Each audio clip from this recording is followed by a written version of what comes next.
Hi there and welcome back to the channel. Recently I picked up this, the 9mm extension tube, which gives you a Hasselblad lens's macro-like capabilities. Along with that new piece of kit, I'll be shooting the pictures in this video on this lens, the XCD90v, which is a 90mm f2.5 portrait lens. It's always in my bag because it always delivers really lovely results. To give you an idea, even on everyday commercial jobs like this one, you can see the effortless way it renders skin tones. There's of course plenty of resolution off the 100 megapixel sensor, but it's how natural and lifelike and not crushed it looks like compared to my Canon. So when I first got this lens, I did an early review, and I can link to that in the description if you want to know more about this lens in particular. So extension tubes are pretty simple. Basically, you put them between the lens and the camera body, and they essentially move your lens further away from the sensor, which creates a magnification effect, in a nutshell. If you just want the short version of what this extension tube can do, here we go. This is what the 90V can do at its minimum focusing distance of about 0.7 meters, and here's what it can do with the extension tube on. It gets you a lot closer, from about 0.7 meters to around 0.45 meters, and also narrows the depth of field quite a lot. So that's the quick version, now you know. But what I thought would be interesting is to set up a portrait situation, as usual, but use a kind of a light feature that would be interesting to get closer to. Shoot it as close as the 90mm will allow me to shoot, and then shoot it again with the extension tube on and see how much closer it is, and see if we like the effect.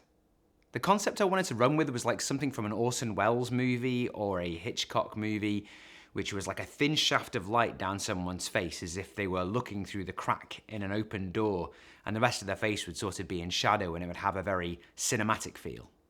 Now, I've spent a long time trying to get a really defined lighting look with flash, and the problem I've come across is it's easy to get a large pool of hard light with flash or a small pool of quite splashy light, but I've never been able to get the defined edges that I've been looking for to create this kind of look. So what I decided to do with this one was use a video light as the key light and use a video light as the clip, and then I would use a Profoto brolly just to bring up the ambient light a bit so we had some detail in the shadows.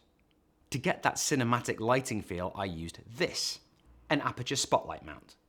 It's got attachments that allow you to cut and focus the light beam in ways I've just not been able to with flash. In this pullback shot, you can see the video light across Kaylah's face, and in the foreground, the side of a Profoto brolly, which is outputting much lower and lifts the shadows so the contrast isn't too high. There's a little tube light across the back which will show up more in later shots. This was a finished shot from this particular setup, just a thing we experimented and found along the way. I love it. Before we get to the main event, thank you to the almost 3,000 subscribers now. If you've enjoyed this content, please like and subscribe, add your name to the list. Now for the final setup, I used a really tight beam of light from the aperture spot to put a shape down Kaylah's face, and a small Kenro light tube just to put some separation into the background. It's subtle, but it's there. The shadow detail you can see in the rest of the face is down to a low-powered flash fill from the Profoto brolly. I liked this setup a lot and tried a few angles and lighting shapes, but my favorite was this. I just love the eye line, the inclusion of the hand, and it's exactly the cinematic feel I was after. I set my lens to manual, and I put it to the closest focusing distance, so I'd be able to compare it directly to the version with the extension tube added. Kaylah had to hold that position very still while I took the lens off, attached the tube, put the lens back on, and then came in for the closer shot. And this is how close we were able to get.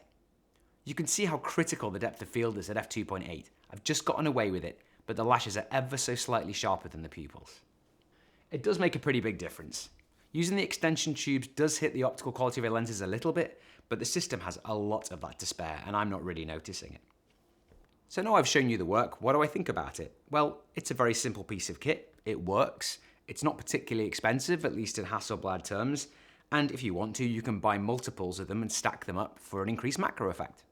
As for the lighting side, I really love the look I created with it. I hope to use it again. Again, as I say, it's not one that I could have created with flash very easily. God knows I've tried.